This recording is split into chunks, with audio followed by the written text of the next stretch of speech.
Assalamu alaikum. Alors aujourd'hui, on va faire le neuvième degré qui est celui de la résurrection. D'accord? C'est le fait juste que chacun va revivre et va sortir de sa tombe et va marcher en direction du jour du jugement. Mais le jour du jugement, je vais le faire à part, dans un autre degré, qui sera le dixième en plus.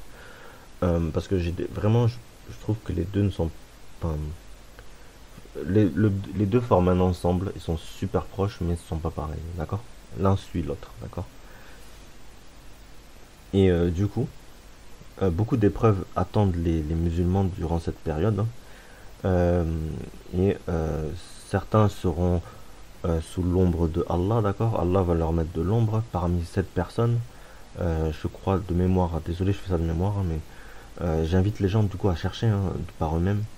Mais ce qui va vous investir du coup dans le savoir, parce que quand vous cherchez vous-même, c'est bien meilleur, hein, d'accord? C'est pour ça que je fais les vidéos vraiment pour des fois survoler certains sujets. Mais voilà, bref. Le jour de la résurrection, du coup, il y aura sept types de personnes qui auront une ombre, d'accord?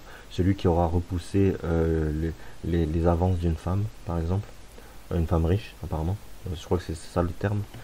Lui qui aura donné de l'argent avec sa main gauche sans que sa main droite. Non, lui qui aura donné l'argent avec sa main droite sans que sa main gauche ne soit au courant.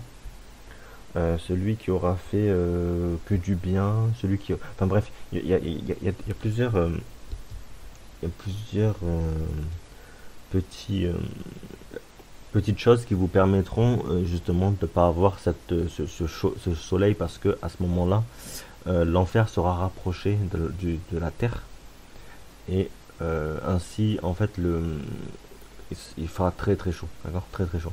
Il y en a qui seront aveuglés aussi. Il y a des gens qui seront aveuglés. Il y en a qui ne seront pas touchés par quoi que ce soit, mais ils auront ensuite au jour du jugement, ils seront en enfer. Donc chacun aura comment dire, et chacun va être aussi va suivre ceux avec qui il a fait ça, enfin dans le sens où c'est maître en fait, hein. Il y en a qui croient en, je sais pas, en des trucs égyptiens, etc. Mais ils vont suivre les Égyptiens, enfin les, les rois égyptiens ou peu importe. Mais par exemple les handicapés, eux, ils seront avec le prophète Ayoub, d'accord? Après tout ce que je dis, c'est ce que je connais à l'instant T, d'accord? Peut-être que je dis n'importe quoi, peut-être que je dis là une partie, mais cherchez tout le temps à vérifier les informations, d'accord? Là, juste, moi, je vous fais les 78 branches, ça va prendre un peu de temps. Mais Inch'Allah, ce sera vraiment pour que vous étudiez aussi, hein. D'accord? Je vais jamais le répéter assez, mais étudier, étudier, étudier, étudier, étudier. D'accord? Bref, ce que je veux dire par là après, c'est que du coup, le jour de la résurrection, du coup, beaucoup de gens vont être surpris. Et ça va être compliqué pour beaucoup de personnes. Et tout le monde doit aller au lieu de rassemblement qui est, selon certains textes, le Shem, d'accord, qui est la Syrie. D'accord? Allahu Alam. Du coup, euh, du coup, voilà. Et ce jour-là ne doit pas vous faire psychoter, d'accord? Faut vous chercher vraiment le pardon d'Allah. Dieu est miséricordieux, d'accord? Et cherchez du coup à jeûner, cherchez à faire du dhikr, cherchez à donner de l'argent du coup avec votre main gauche sans que votre main droite le sache, pardon. Moi, ce que je faisais quand j'étais au lycée à l'époque, bon, j'espère pas faire d'ostentation en vous disant ça, hein, mais c'est juste en termes de guide, hein, pour vous aider à le faire, à faire des hasanats, on va dire. Donc j'espère que vous le ferez. En gros, ce que je faisais, c'est que je prenais, dès que j'allais en caisse et que j'avais des petites pièces, j'enlevais les 1 euro et les 2 euros, d'accord? Parce que ça sert, vraiment les 1 euro et 2, ça sert beaucoup. Et je gardais toutes les autres pièces. Après, si vous voulez enlever les 50 centimes, c'est à vous de voir. Et vous mélangez. Et le jour où vous avez un pauvre, ou un SDF, vous prenez une poignée de cet argent-là, que vous avez dans une poche dans votre sacoche. Vous prenez cette poignée d'argent et vous la donnez aux pauvres, sans regarder ce que vous avez donné. Et en fait, ça va être quoi? Ça va être 3 euros, 4 euros peut-être, en petites pièces, ou peut-être 50 centimes, 72 centimes, mais vous savez pas exactement combien vous avez donné. Mais ça, c'est un peu rattaché à la sadaqa, hein. Et la sadaqa, on va en parler plus tard, Inch'Allah. Mais voilà. Euh, donc vraiment, donner de l'argent comme ça vous fait du coup pas être dans ce que Allah a décrit, c'est-à-dire les gens qui donnent avec la main droite sans savoir ce que la non, bref, vous avez compris. De donner avec la main droite sans que la main gauche soit au courant de la somme que vous avez donnée. Voilà.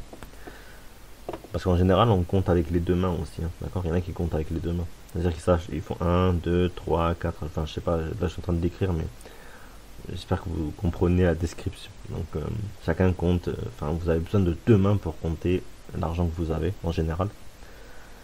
Enfin, voilà. Donc, la main gauche ne sait pas combien vous avez. Voilà, c'est très intéressant.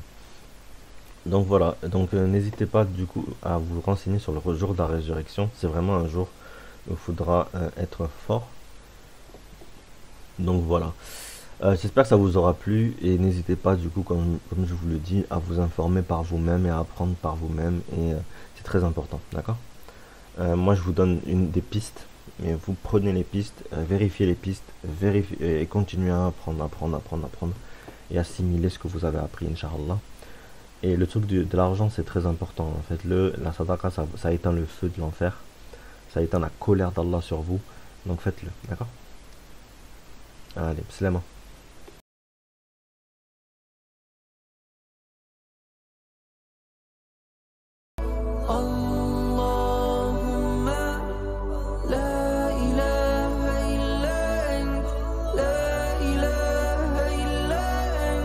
وحدك لا شريك لك.